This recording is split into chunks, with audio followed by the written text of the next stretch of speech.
الکریم اما بعد فاعوذ باللہ من الشیطان الرجیم بسم اللہ الرحمن الرحیم رب اشرح لی صدری ویسر لی امری واحلل عقدۃ من لسانی یفقہوا قولی رب زدنی علما۔ بسم اللہ الرحمن الرحیم۔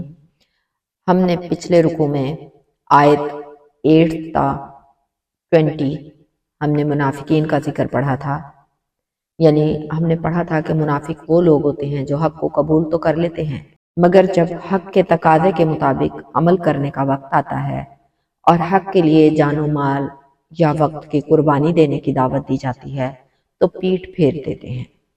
اللہ تعالیٰ نے اس منافقانہ کردار کو بے نقاب کیا اور 2 مثالوں کے ذریعے اللہ تعالیٰ نے اس کردار کی بھرپور وضاحت کی تھی۔ اس سے پہلے ہم نے قرآن پاک میں مسلسل 2 رکوع میں اللہ تعالیٰ نے انسانوں کے 3 گروہوں کا ذکر کیا تھا۔ مومنین کا ذکر کیا، 5 آیات میں ان کے اوصاف بتائے اور مفلحون کہہ کے انہیں کامیاب قرار دیا۔ پھر کافروں کا ذکر کیا، اللہ تعالیٰ کے حکم دیکھنے کے بعد، مان لینے کے بعد، سمجھ لینے کے بعد ہٹ درمی اور ضد کی وجہ سے حق کو نہ ماننا، ان کا ذکر کیا، ان کے بارے میں 2 آیات اور ان کا انجام عذاب عظیم بتایا۔ تیسرا گروہ منافقین کا اللہ تعالیٰ نے بتایا، جس میں 13 آیات تھی منافقین کی مسلسل، اور 2 طرح کے منافقین کا کردار اللہ تعالیٰ نے بتایا، ایک اعتقادی منافق اور ایک عملی منافق۔ اب جو ہم رکوع پڑھ رہے ہیں اس میں اللہ تعالیٰ نے ہمیں مسلسل 9 آیات ہیں اس رکوع میں، اور تمام انسانوں کے لیے اللہ تعالیٰ نے دعوت دی ہے کہ قرآن کا مقصد کیا ہے، ان انبیاء کے آنے کا کیا مقصد ہے، اس دنیا کی زندگی کا آخر انجام کیا ہونے والا ہے، یعنی پورا خلاصہ بنیادی باتیں ہیں جو اس رکوع میں اللہ تعالیٰ نے بتائی ہیں۔ اس میں اللہ تعالیٰ نے پوری انسانیت کو دعوت دی۔ ہمیں پتہ چلا کہ سب سے پہلے انسانوں کی پیدائش کا مقصد اللہ تعالیٰ کی عبادت ہے۔ وَمَا خَلَقْتَ الْجِنَّ وَالْإِنسَ إِلَّا لِيَعْبُدُونَ۔ ہم نے جنوں اور انسانوں کو صرف اپنی عبادت کے لیے پیدا کیا۔ اعوذ باللہ من الشیطان الرجیم بسم اللہ الرحمن الرحیم۔ یا ایہا الناس اعبدوا ربکم الذی خلقکم۔ اے لوگو اپنے اس رب کی عبادت کرو جس نے تمہیں پیدا کیا، والذین من قبلکم لعلکم تتقون، اور تم سے پہلے لوگوں کو بھی اس لیے پیدا کیا تاکہ تم پرہیزگار بن جاؤ، تاکہ تم جہنم کی آگ سے بچ جاؤ۔ ہم نے پہلے پڑھا کہ 3 طرح کے لوگوں کا ذکر کرنے کے بعد اللہ تعالیٰ نے تمام لوگوں سے مشترکہ خطاب فرما کر انہیں اسلام کی بنیادی دعوت کی طرف متوجہ کیا، اور فرمایا کہ تم لوگ یہ خوب جانتے ہو کہ اللہ ہی نے تمہیں بھی اور تم سے پہلے لوگوں کو پیدا کیا، اور اس پیدائش کا مطلب اللہ تعالیٰ کی عبادت ہے، ایک امتحان ہے۔ اللہ تعالیٰ نے خیر اور شر پیدا کرنے کے بعد انسان اور جنات کو اختیارات دیے، اور انسان اور جنات سے ہی اللہ تعالیٰ عبادت کا مطالبہ کرتے ہیں، اور عبادت دعا، خوف، نذرانے، محبت، جسمانی، مالی، قولی عبادات، یہ سب جو ہم تشہد میں بھی اقرار کرتے ہیں، یہ ساری عبادات ہیں، اور یہ صرف اللہ تعالیٰ کے لیے ہیں جو اللہ تعالیٰ نے ہمیں یا ایھا الناس اعبدوا ربکم الذی خلقکم، اس لیے اللہ تعالیٰ کی عبادت کہ اس نے انسانوں کو پیدا کیا، یعنی ہماری پیدائش، ہماری موت، ہماری خوشی، ہمارے غم، ہمیں اولاد دینا، ہمیں رزق دینا، تو یہ تقاضا ہے کہ اسی رب کی ہم عبادت کریں، کیونکہ اس کے علاوہ یہ کام کوئی بھی نہیں کر سکتا۔ اس کے علاوہ لوگوں نے دعائیں مانگنے کے لیے حاجت روا، مشکل کشا، یہ سب جھوٹ گھڑا ہے، یہ بہت بڑا جھوٹ ہے، کیونکہ اللہ تعالیٰ نے یہاں ہمیں یہ بتا دیا کہ اس نے پیدا کیا۔ جب اس نے پیدا کیا تو خوشیاں، غم، اولاد، رزق، ہر چیز اس کے پاس ہے ہمارے لیے۔ اس نے صرف ہمیں نہیں پیدا کیا، ہماری ضروریات، ہر طرح کی ضروریات اس کے پاس ہیں۔ الذی جعل لکم الارض فراشا والسماء بناء، اور اس اللہ کی عبادت اس لیے بھی کرنی ہے جس نے تمہارے لیے زمین کو فرش اور آسمان کو چھت بنایا۔ وَأَنزَلَ مِنَ السَّمَاءِ مَاءً فَأَخْرَجَ بِهِ مِنَ الثَّمَرَاتِ رِزْقًا لَكُمْ، اور آسمان سے پانی برسایا جس سے تمہارے کھانے پینے کو پھل پیدا کیے۔ فلا تجعلوا للہ اندادا وانتم تعلمون، لہٰذا اس اللہ کی عبادت میں دوسروں کو اللہ کا شریک نہ بناؤ اور یہ باتیں تم جانتے بھی ہو۔ یہاں اللہ تعالیٰ نے وہی بات ہمیں بتائی کہ اللہ تعالیٰ نے صرف ہمیں پیدا نہیں کیا بلکہ ہماری زندگی گزارنے کے لیے جن جن چیزوں کی ضرورت تھی وہ سب چیزیں بھی اللہ تعالیٰ نے پیدا کی۔ یعنی اس کا مطلب نہ تو زمین کے لیے ہے نہ آسمان کے لیے، جہاں ہے تیرے لیے تو نہیں جہاں کے لیے۔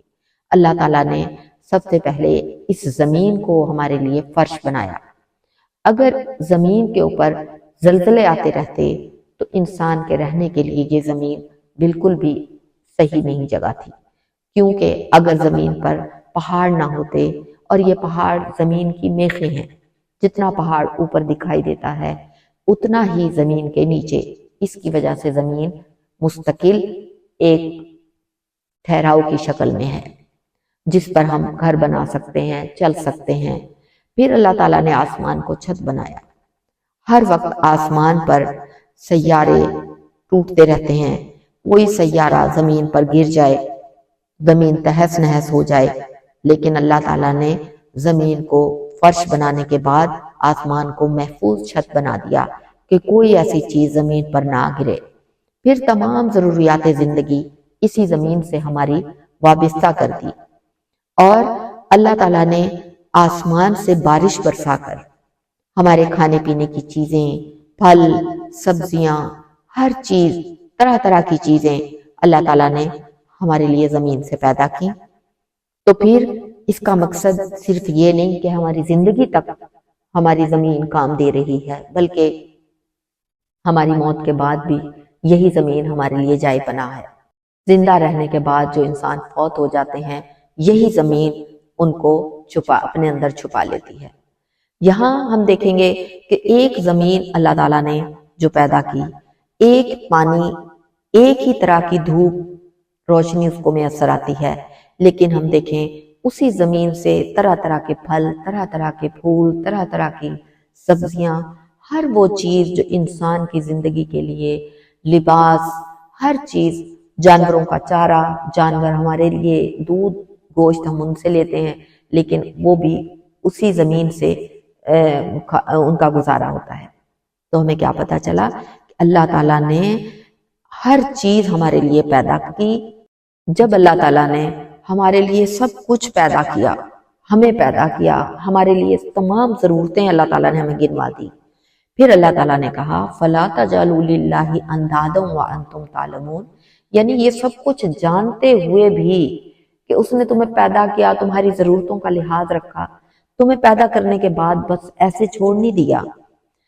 تمہاری ہدایت کا سب سے بڑا سامان اس نے تمہارے لیے انبیاء کی شکل میں، قرآن کی شکل میں نازل کیا، تمہارے کھانے پینے، لباس، تمہارے وارث پیدا کیے اولاد کی شکل میں۔ پھر تم دوسروں کو اللہ کا شریک نہ بناؤ، اور یہ باتیں تم جانتے ہو۔ یعنی ان میں سے کون سی چیز ہے جو اس کے پاس موجود نہیں؟ تم در در پر مارے مارے پھرتے ہو، اس کے شریک بناتے ہو، جن سے تم دعائیں مانگتے ہو، تم وسیلے بناتے ہو۔ بن مانگے اس نے تمہیں سب کچھ دیا، جب تم اس سے مانگو گے کیا وہ کچھ نہ دے سکے گا؟ یہاں اللہ تعالیٰ نے ہمیں یہ بتا دیا کہ تم جانتے ہو۔ وَإِن كُنتُمْ فِي رَيْبٍ مِّمَّا نَزَّلْنَا عَلَىٰ عَبْدِنَا فَأْتُوا بِسُورَةٍ مِّن مِّثْلِهِ، اور اے کافرو، اگر تمہیں اس کلام میں شک ہے جو ہم نے اپنے بندے محمد صلی اللہ علیہ وآلہ وسلم پر نازل کیا، یعنی قرآن پاک، تو تم بھی اس جیسی ایک صورت بنا لاؤ۔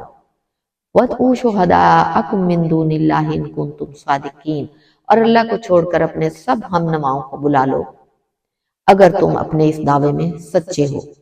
یعنی مطلب کیا دعویٰ تھا؟ مشرکین کا یہ دعویٰ تھا کہ کافروں کو خطاب ہے، اگر تمہیں اس کلام الہی پر یعنی قرآن پاک کے اللہ کے کلام ہونے میں شک ہے تو پھر تم سب مل کر اس جیسی ایک صورت بنا لاؤ، حقیقت تم پر واضح ہو جائے گی۔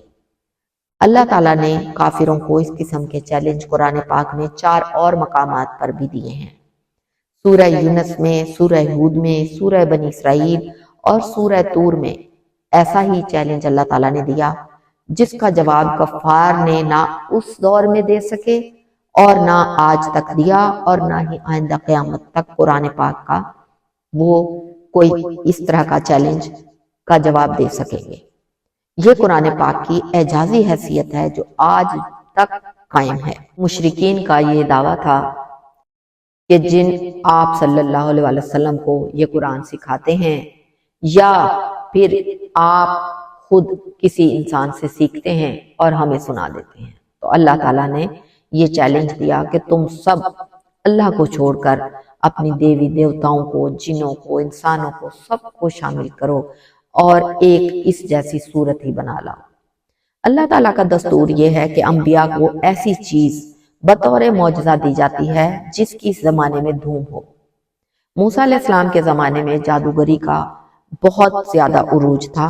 اللہ تعالیٰ نے موسیٰ علیہ السلام کو ایسے معجزات عطا کیے جن کے آگے فرعون کے بڑے بڑے جادوگروں نے اپنے سر سجدے میں ڈال دیے، اس کے سوا انہیں کوئی چارہ کار نظر نہ آیا۔ عیسیٰ علیہ السلام کے زمانے میں طب اپنے انتہائی بلندیوں کو پہنچی ہوئی تھی۔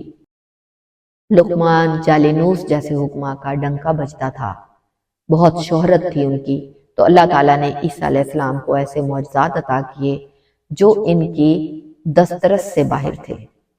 بھلا کون سا حکیم مردوں کو زندہ کر سکتا تھا؟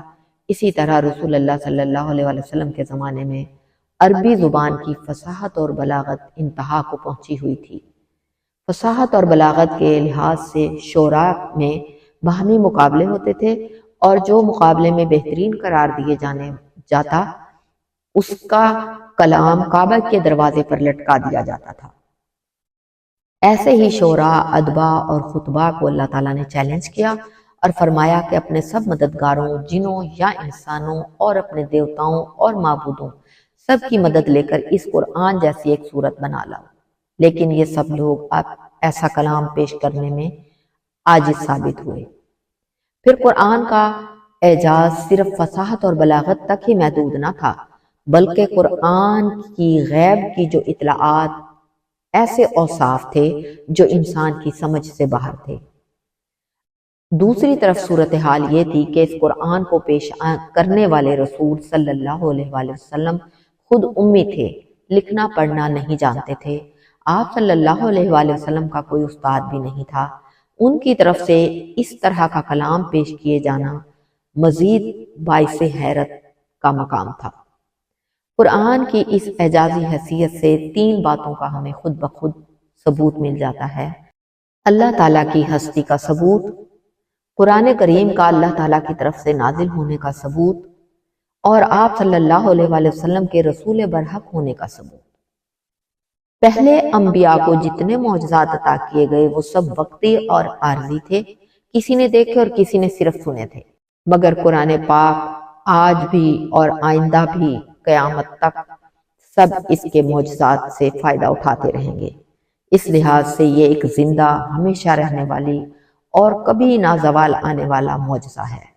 نبی صلی اللہ علیہ وآلہ وسلم کا معجزہ قرآن پاک ہے جو قیامت تک موجود رہے گا انشاءاللہ۔ اور اسی طرح یہ اس ہستی کی زبان سے ادا ہوا جو فصاحت و بلاغت سے پہلے سے ناآشنا تھے، لکھنا پڑھنا تک نہیں جانتے تھے۔ آپ صلی اللہ علیہ وسلم کی نبوت سے پہلے کی زبان عام امی لوگوں جیسی تھی۔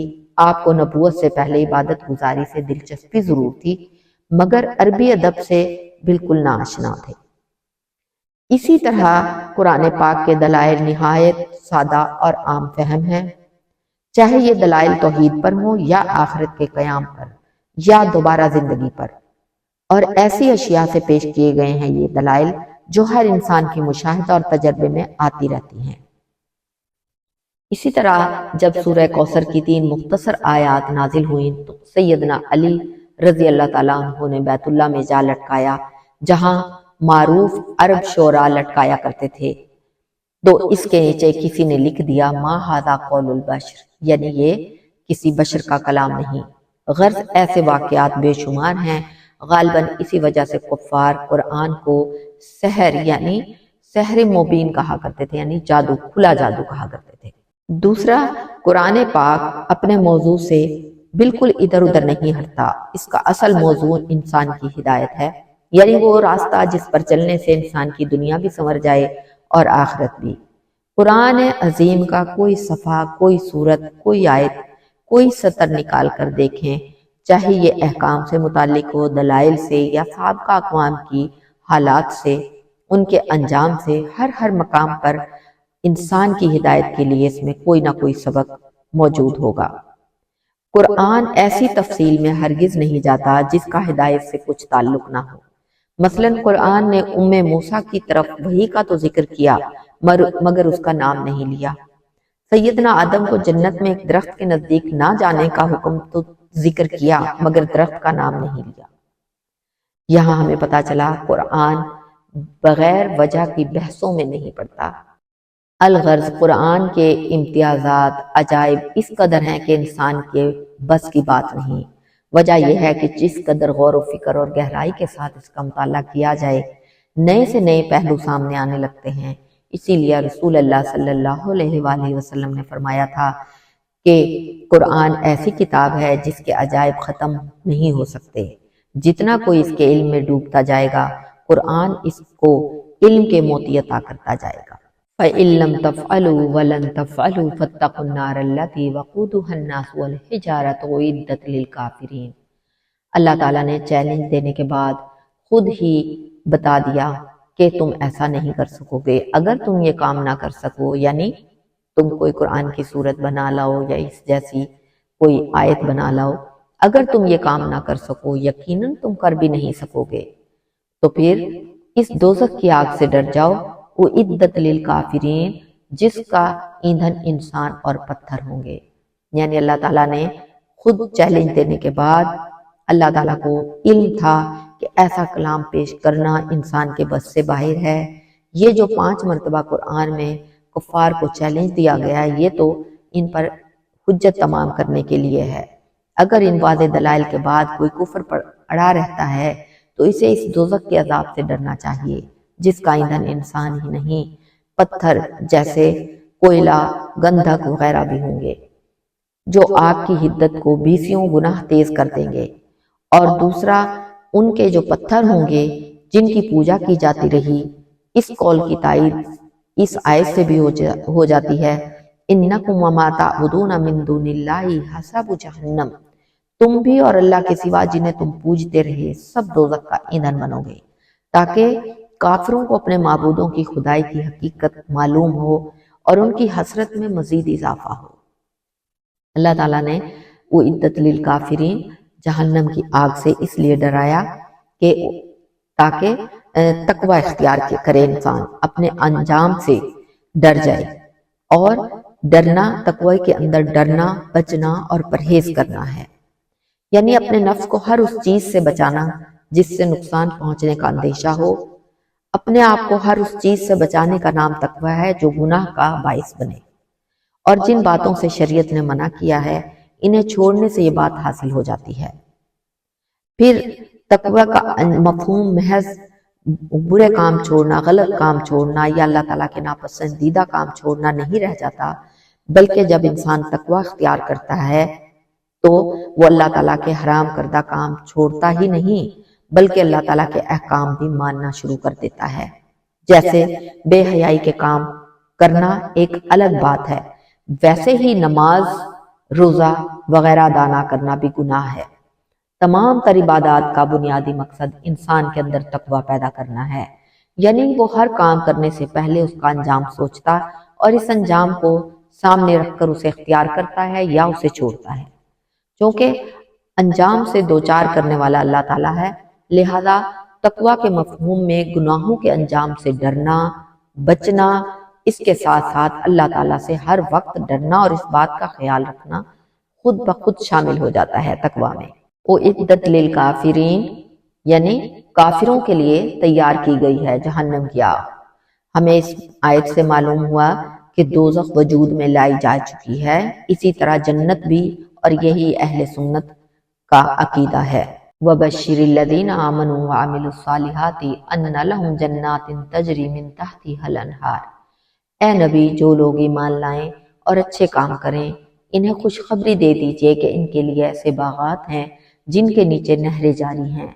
کلما رزقوا منها من ثمرات رزقا قالوا هذا الذي رزقنا من قبل واتوا به متشابها، جب بھی انہیں کوئی پھل کھانے کو دیا جائے گا تو وہ کہیں گے کہ یہ تو وہی پھل ہے جو ہمیں اس سے پہلے دنیا میں دیے جا چکے ہیں، کیونکہ جو پھل انہیں دیا جائے گا وہ شکل و صورت میں دنیا کے پھلوں سے ملتا جلتا ہوگا۔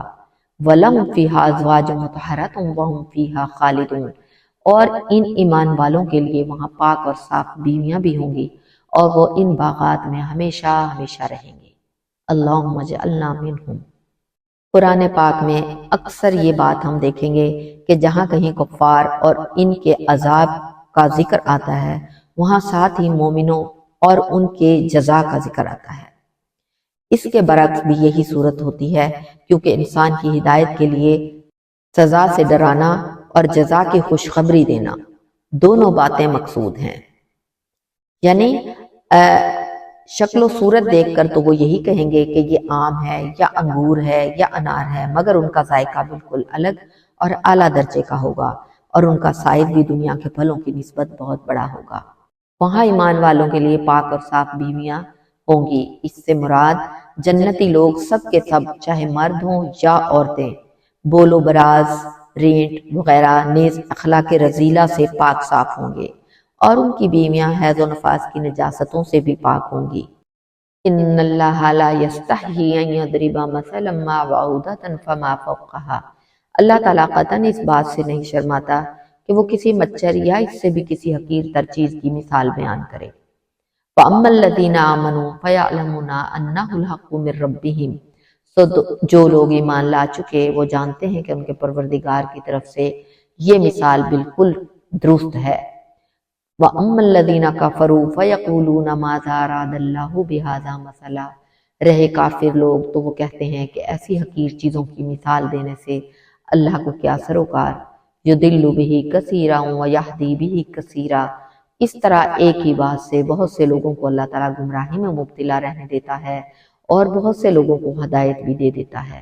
وَمَا يُضِلُّ بِهِ إِلَّا الْفَاسِقِينَ، اور گمراہ تو صرف فاسقوں کو ہی کرتا ہے۔ اللہ تعالیٰ نے کفار کو جب یہ چیلنج کیا کہ وہ قرآن کی کوئی صورت بنا لائیں تو جو وہ نہ کر سکے، تو کفار نے اللہ تعالیٰ کے کلام پر ایک اور اعتراض جڑ دیا کہ اللہ کو جو مالک الملک اور سب سے بڑا عالم الغیب ہے، کیا ضرورت پڑی تھی کہ وہ اپنے کلام میں مکھی مکڑی جیسی حقیر چیزوں کی مثالیں بیان کرے۔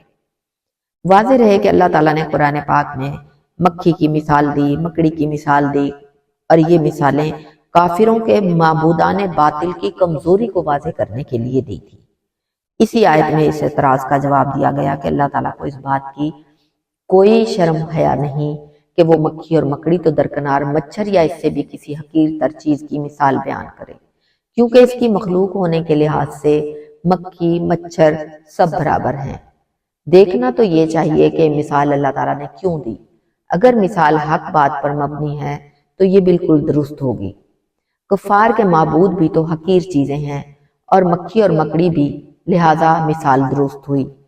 مثال دینے والا چاہے اس سے بڑی چیز کی مثال دے یا چھوٹی چیز کی، یہ بحث نہیں۔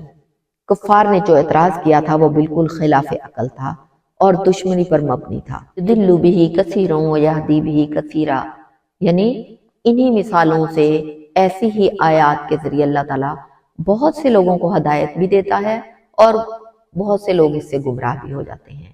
یعنی مطلب اس کو مان کر بہت سے لوگ ہدایت پا جاتے ہیں اور نہ مان کر گمراہی، جیسے شیطان نے اللہ تعالیٰ کا حکم نہ مانا اور گمراہ ہوا اور الزام آدم علیہ السلام پر رکھ دیا کہ اس کی وجہ سے تو نے مجھے گمراہ کیا ہے۔ یعنی ایک ہی بات سے ہدایت پانے والے، جب ہدایت میں ان کی اضافہ ہوتا ہے ان آیات سے، اور ہٹ درموں اور فاسقوں کی گمراہی میں نہ ماننے کی وجہ سے اضافہ ہوتا ہے گمراہی میں، اور گمراہ صرف بدکردار لوگ ہی ہوتے ہیں، پھر اللہ بھی انہیں اسی طرف چلا دیتا ہے۔ رہی یہ بات کہ اللہ تعالیٰ نے فاسقوں کی گمراہی کی نسبت اپنی طرف کیوں کی، تو اس کی وجہ یہ ہے کہ انسان صرف سبب اختیار کرنے کا پابند ہے۔ جیسا وہ سبب اختیار کرے گا ویسے ہی اسے جزا یا سزا ملے گی۔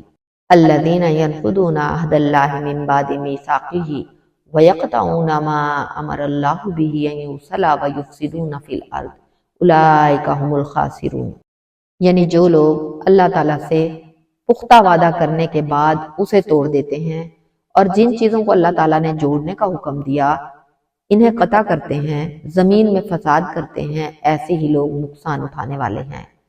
اس آیت میں اللہ تعالیٰ نے فاسقوں کی پوری تعریف بیان فرما دی، یعنی ایک تو وہ اللہ تعالیٰ سے کیے ہوئے عہد کو توڑتے ہیں، اور وہ عہد اللہ تعالیٰ نے جب تمام حضرت آدم علیہ السلام کو پیدا کرنے کے بعد تمام روحوں کو اپنے سامنے حاضر کر کے پوچھا تھا کہ کیا میں تمہارا رب ہوں، الستُ بربکم، تمام روحوں نے یہ جواب دیا تھا، یہ اقرار کیا تھا، اللہ سے یہ وعدہ کیا تھا، بھلا کیوں نہیں، اے اللہ آپ ہی ہمارے رب ہیں۔ اس کو دنیا میں آنے کے بعد انسان اللہ تعالیٰ کا جو حکم توڑ دیتے ہیں، اللہ تعالیٰ نے جو ہدایت بھیجی اس ہدایت کو نہیں مانتے، تو یہ اللہ تعالیٰ کا عہد توڑنا ہے۔ اور یہ عہد یہ تھا کہ ہم صرف ایک اللہ کی بندگی کریں گے، دوسرے جن جن چیزوں بالخصوص رشتوں ناتوں کو ملائے رکھنے کا اللہ تعالیٰ نے حکم دیا تھا وہ توڑ ڈالتے ہیں۔ پہلی قسم میں بندے اور اللہ کے درمیان تعلق کا ذکر ہے، اور دوسری قسم میں بندے اور بندے کے درمیان تعلق کا۔ اگر ان دونوں قسم کے تعلقات کا لحاظ نہ رکھا جائے تو یہیں سے زمین پر فساد برپا ہو جاتا ہے اور فساد کی مختلف اقسام پیدا ہو جاتی ہیں۔ قرابت داری توڑنا بہت بڑا گناہ ہے۔ نبی صلی اللہ علیہ وآلہ وسلم نے فرمایا کہ جب اللہ تعالیٰ ساری مخلوق پیدا کر چکا تو رحم مجسم بن کر کھڑا ہو گیا اور پروردگار رحمان کی کمر تھام لی۔ اللہ تعالیٰ نے اس سے پوچھا، کہو کیا بات ہے؟ کہنے لگا، میں اس بات سے تیری پناہ چاہتا ہوں کہ لوگ مجھے کاٹ دیں گے، قرابت کا خیال نہ رکھیں گے۔ اللہ تعالیٰ نے فرمایا، کیا تو اس بات پر راضی نہیں کہ جو تجھے جوڑے گا تو میں بھی اسے جوڑوں گا، اور جو تجھے کاٹے گا میں بھی اسے کاٹ دوں گا۔ رحم کہنے لگا، پروردگار میں اس بات پر راضی ہوں۔ تو اللہ تعالیٰ نے فرمایا، ایسا ہی ہوگا۔ آیت نمبر 28، کیف تکفرون باللہ وکنتم امواتا فاحیاکم، لوگو تم اللہ تعالیٰ کا انکار کیسے کرتے ہو حالانکہ تم مردہ تھے، اس نے تمہیں زندہ کیا، ثم یمیتکم، پھر وہی تمہیں موت دے گا، ثم یحییکم، پھر وہ زندہ کرے گا تمہیں، ثم الیہ ترجعون، پھر اسی کی طرف تمہیں پلٹ کر جانا ہے۔ اس آیت میں انسان پر وارد ہونے والی 4 کیفیات کا ذکر اللہ تعالیٰ نے کیا۔ پہلے موت، پھر زندگی، پھر موت، پھر زندگی۔ روح اور جسم کے ملاپ کا نام زندگی ہے اور ان کی جدائی کا نام موت ہے۔ پہلی حالت موت ہے، یعنی تمام انسانوں کی ارواح تو پیدا ہو چکی تھی لیکن جسم اپنے اپنے وقت پر عطا ہوئے، اسی عرصے میں عہد الست لیا گیا تھا۔ دوسری حالت انسان کی پیدائش سے لے کر اس کے مرنے تک ہے، جس میں وہ اچھے یا برے اعمال کرنے کا اختیار رکھتا ہے۔ تیسری حالت موت سے لے کر حشر تک، اور چوتھی اور آخری حالت دوبارہ جی اٹھنے یعنی حشر کے بعد لامتناہی زندگی، ہمیشہ کی زندگی ہے۔ ہمیں یاد رکھنا ہے کہ جن حالتوں کو موت سے تعبیر کیا گیا ہے ان میں بھی زندگی کی کچھ نہ کچھ رمق موجود ہوتی ہے، مگر چونکہ غالب اثرات موت کے ہوتے ہیں لہٰذا انہیں موت سے تعبیر کیا گیا ہے، کیونکہ پہلی موت کے درمیان ہی عہد الست لیا گیا تھا اور دوسری موت میں ہی انسان کو قبر کا عذاب ہوتا ہے، اور دنیا میں بھی یہ حالت خواب سے سمجھائی گئی، کیونکہ خواب کی حالت میں انسان سویا ہوتا ہے لیکن اس پر زیادہ تر اثرات موت کے غالب ہوتے ہیں، تاہم وہ عالم خواب میں چلتا پھرتا کھاتا پیتا کئی طرح کے کام کرتا ہے، اور خواب یا نیند کو حدیث میں موت کی بہن کہا ہے، زندگی کی بہن نہیں کہا۔ نیز سونے کے وقت ہمیں یہ دعا بھی سکھائی گئی، اللہم بسمک اموت و احیا۔ اس سے ہمیں یہ بات بھی سمجھ میں آئی کہ اللہ تعالیٰ نے موت کو پہلے پیدا کیا اور زندگی کو بعد میں، جیسے ارشاد باری تعالیٰ ہے، الذی خلق الموت والحیات لیبلوکم ایکم احسن عملا، اسی نے موت اور زندگی کو پیدا کیا تاکہ تمہیں آزمائے کہ تم میں سے کون اعمال کے اعتبار سے اچھا ہے۔ یہاں اللہ تعالیٰ نے پہلے موت کا ذکر کیا پھر زندگی کا۔ هو الذی خلق لکم ما فی الارض جمیعا، وہی تو ہے جس نے زمین میں موجود ساری چیزیں تمہاری خاطر پیدا کی۔ ثم استوى الی السماء فسواہن 7 سماوات، پھر آسمان بلندی کی طرف متوجہ ہوا تو 7 آسمان بنا ڈالے۔ وَهُوَ بِكُلِّ شَيْءٍ علیم، اور وہ ہر چیز کے متعلق خوب جانتا ہے۔ اللہ تعالیٰ نے زمین کی سب اشیاء انسان کی خاطر پیدا کی، لہٰذا انسان تمام مخلوقات سے اشرف المخلوقات ہوا۔ اس آیت سے ہمیں یہ بھی پتہ چلا کہ انسان زمین کی ہر چیز سے فائدہ اٹھانے کا حق رکھتا ہے، مگر حرام کردہ وہ چیز جس کی شریعت نے وضاحت کر دی اس سے بچنا ضروری ہے۔ ہمیں یہاں سے یہ بھی پتہ چلا کہ زمین کی پیدائش 7 آسمانوں کی پیدائش سے پہلے ہو چکی تھی، اور ہمیں یہ بھی پتہ چلا اس آیت سے کہ آسمان کوئی تصوراتی چیز نہیں جیسا کہ آج کل ماہرین کا خیال ہے، بلکہ آسمان ایک ٹھوس حقیقت ہے اور ان کی تعداد 7 ہے۔ الحمدللہ ہمارا پارہ 1 سورہ بقرہ آیت نمبر 21 سے لے کر 29 تک ہم نے پڑھا۔ اللہ تعالیٰ سے دعا ہے رب العالمین جو ہم نے پڑھا اس میں اگر کوئی غلطی ہم سے ہو گئی ہو، کوئی کوتاہی ہو گئی ہو تو رب العالمین اس سے درگزر فرمانا، اپنی بارگاہ میں قبول فرما۔ رب ارحمہما کما ربیانی صغیرا، ربنا ظلمنا انفسنا وان لم تغفر لنا وترحمنا لنکونن من الخاسرین، ربنا تقبل منا انک انت السمیع العلیم وتب علینا انک انت التواب الرحیم۔ سبحانک اللہم و بحمدک نشہد ان لا الہ الا انت نستغفرک و نتوب الیک۔ السلام علیکم ورحمۃ اللہ وبرکاتہ۔